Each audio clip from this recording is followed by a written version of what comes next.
Hello बच्चों, आपका अपने ट्यूटर टॉक 9 चैनल में स्वागत है। आज की वीडियो में हम कक्षा 9वीं गणित प्रश्नावली 2.3 का प्रश्न नंबर 4 गुणनखंड ज्ञात कीजिए। तो पहली स्टेटमेंट हमारे पास है 12x² - 7x और +1। इसे बच्चों बहुत ध्यान से समझना होगा।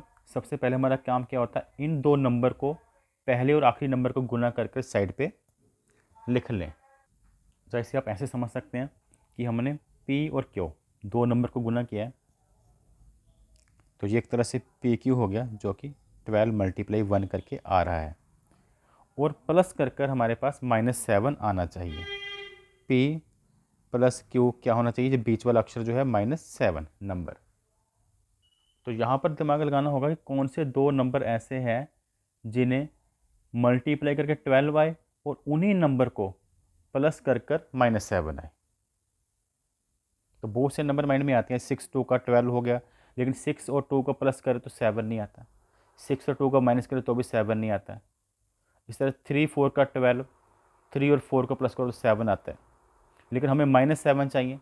तो हम क्या करेंगे, तो जो नंबर हम लेंगे वो हम लेंगे दोनों माइनस के, -4 और -3 को मल्टीप्लाई करो तो माइनस से माइनस कैंसिल, 12 आ गया। तो पहली कंडीशन कंप्लीट। तो दूसरी थी इन दोनों को प्लस कर कर -7 आए, तो -4 प्लस अगर -3 करो तो ये -7 आ जाता है। ठीक है, तो दोनों कंडीशन यहाँ पे कंप्लीट हो गई हैं। तो अब आपने क्या करना है बच्चों, ये पहला नंबर और ये लास्ट जो नंबर है इसे तो ऐसे ही उतारना होता है। तो यहाँ पर लिख लेंगे 12x² और यहाँ पर +1। और जो नंबर हमने सेलेक्ट किए हैं -4 और -3, वो वाले नंबर x लगाकर यहाँ पे लिख देंगे, -4x और -3x। ठीक, x लगा के लिखना है। अब यहाँ पे चेक करें तो बैक इसका वही रिलेशन बन रहा है, -4 और -3 7x ही बन रहा है, और वो भी माइनस का। बाकी नंबर तो एक्स इट इज उतारे हैं। अब हमने क्या करना, तो इनके गुणनखंड निकालने हैं। मतलब इनमें से पहले हम कुछ कॉमन निकाल लेंगे पहले दो में से। तो पहले दो नंबर में से क्या कॉमन आ रहा है, 4 और x। 4 भी कॉमन आ रहा है, x भी कॉमन आ रहा है। फिर क्या बचता है, कितने 4 का 12 है 3, एक x बाहर एक x अंदर। तो ये तो 4x का पूरा ही 4x बाहर आ गया, तो कुछ भी नहीं बचा। तो हम क्या लिखते हैं फिर 1। यहाँ पर बच्चों हम क्या लिखेंगे, माइनस, कुछ भी कॉमन नहीं आ रहा तो क्या लिखते होते हैं फिर -1। अगर दो नंबर में से इनमें से कुछ भी कॉमन नहीं आ रहा तो 1 तो कॉमन आ सकता है ना, तो 1 लिख लिया। तो ये क्या बचेगा फिर 3x। यहाँ पर अगर माइनस का कोई नंबर कॉमन हो तो अंदर वाले साइन चेंज होते हैं, 3x - 1। अब ये दो ब्रैकेट बच्चों सेम बन गई हैं, 3x - 1 यहाँ भी और 3x - 1 यहाँ भी। तो इसको कॉमन ले लेंगे, और ब्रैकेट के बाहर जो जो नंबर बचे हैं, क्या क्या बचा, एक 4x और एक -1। तो यहाँ पर पहला भाग बच्चों हल हो चुका है। अब बात करते हैं सेकंड पार्ट की, 2x² + 7x + 3 की। तो जैसे जैसे हम अलग अलग पार्ट करते जाएंगे ये टॉपिक हमें अच्छी तरह से क्लियर हो जाएगा। जैसे ये हमारे पास है बहुपद 2x² + 7x + 3। तो हमने सबसे पहले क्या किया था लास्ट वीडियो में, कि PQ लिया था इन दोनों का गुणनफल, जो 2 3 6 6 आ गया। फिर हमने बोला था P + Q क्या आना चाहिए, जो बीच वाला नंबर है 7। ठीक है, एक हमने ये नंबर लेना होता है, एक सेंटर वाला नंबर लिखना होता है। सेंटर वाला नंबर कैसे लिखते हैं, P + Q लिख कर, और ये इन दोनों का जो गुना करके आता है वो PQ लिख कर। फिर उसके बाद सोचना कि कौन से ऐसे दो नंबर हैं जिन्हें गुना करके 6 आता है और प्लस करके 7। एक तो आप बोलोगे 2 3 6, 2 3 का 6, तो 2 3 का 6 तो बनता है 2 को 3 से गुना करने पर 2 और 3 से 7 नहीं बन पाता। फिर एक ही बचता है नंबर, उसके बाद 6 × 1 6 होता है। तो पहली कंडीशन होगी ओके, गुना करके 6 आ रहा है, और इन्हीं को प्लस कर कर 7 भी आ रहा है, इनको प्लस करते हैं तो ये सेकंड कंडीशन भी क्लियर होगी। तो वही रूल जो हमने किए थे कि पहला नंबर और लास्ट नंबर तो हम ऐसे ही उतार लेंगे, 2x² और 3, और बीच में ये जो दो नंबर हमने सेलेक्ट किए इनके साथ एक्स लगाकर प्लस 6x और प्लस x, और यहाँ पर भी प्लस।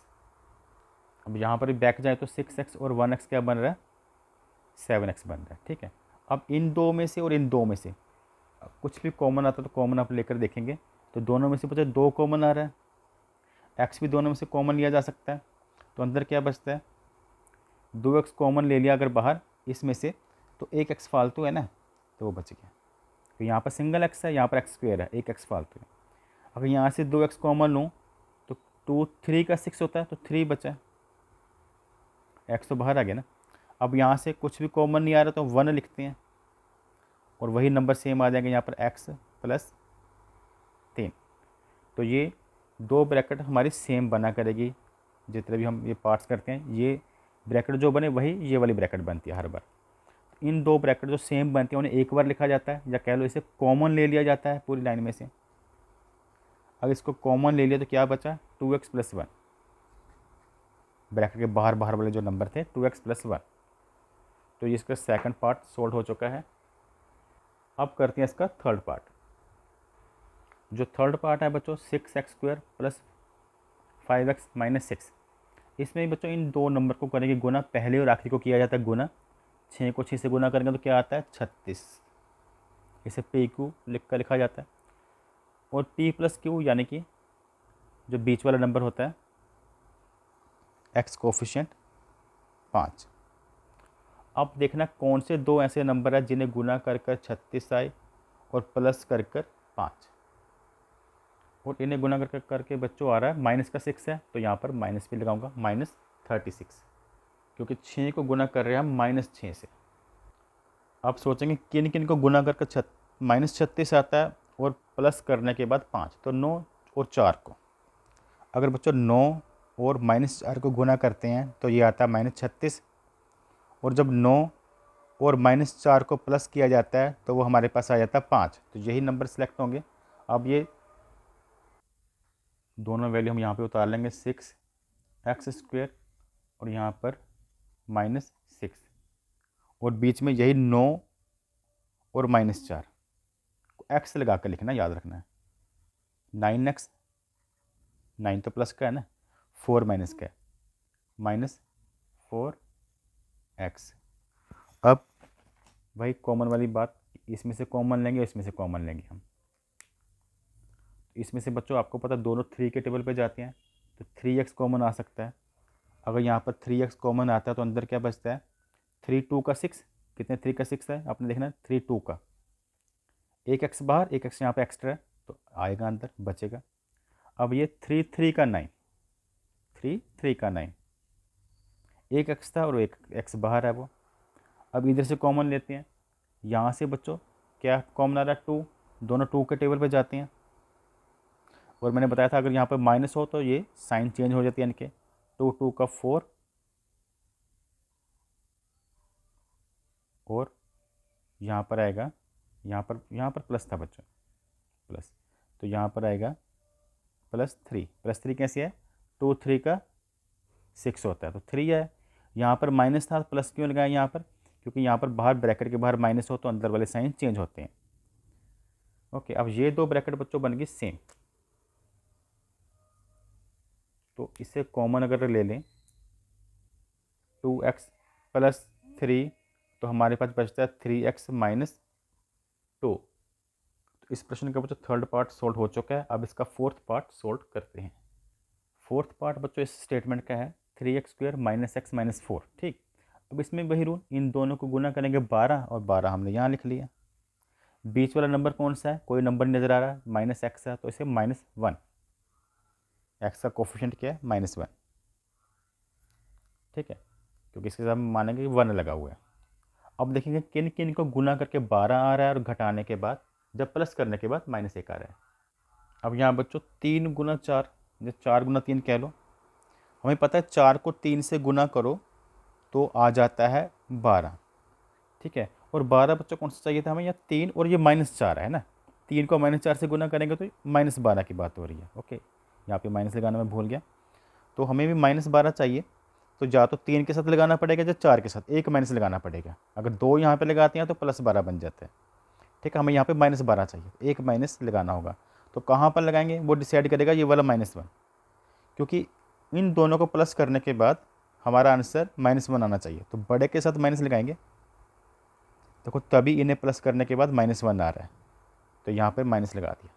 अब -4 और 3 -12 बन रहा है। ठीक, अब -4 और 3 को प्लस करेंगे तो -1 आएगा। ठीक है, अगर जब एक माइनस हो तो माइनस ही होती है, आपको पता है, और बड़े नंबर के साथ माइनस है तो माइनस ही आते हैं। तो ये कंडीशन कंप्लीट हो गई। अब ये दो वैल्यू सेम उतारेंगे, तो यह बच्चों हो गया 3x² और -4, और ये वैल्यू x लगाकर बीच में -4x और उसके बाद +3x। अब कॉमन लेंगे इन दो में से और इन दो में से, तो यहाँ से तो कुछ भी कॉमन मुझे दिखाई नहीं दे रहा, केवल x कॉमन लिया जा सकता है। तो चलो x ही ले लेते हैं। तो क्या आया 3x, एक x कम हो जाएगा ना, इधर से एक x कम होगा तो -4, इधर भी कुछ नहीं कॉमन आ रहा तो फिर 1 लिखते हैं। तो ये 3x -4, इधर से तो फिर भी x कॉमन आ गया था, इधर से कुछ भी कॉमन नहीं है तो हमने 1 लिखना है। तो ये दोनों ब्रैकेट मैंने बोला था हर बार सेम बन रही हैं, जो ये ब्रैकेट बनती है वही दूसरी वाली ब्रैकेट होती है हर स्टेटमेंट में अलग अलग हिसाब से। तो इसे लेंगे कॉमन, एक बार लिखेंगे कहने का मतलब, और ब्रैकेट के बाहर वाले बचे x + 1। ठीक, तो ये बच्चों इसका 4th पार्ट भी सोल्व हो चुका है। तो ये कंप्लीट सम सोल्व हो चुका है। Thanks for watching.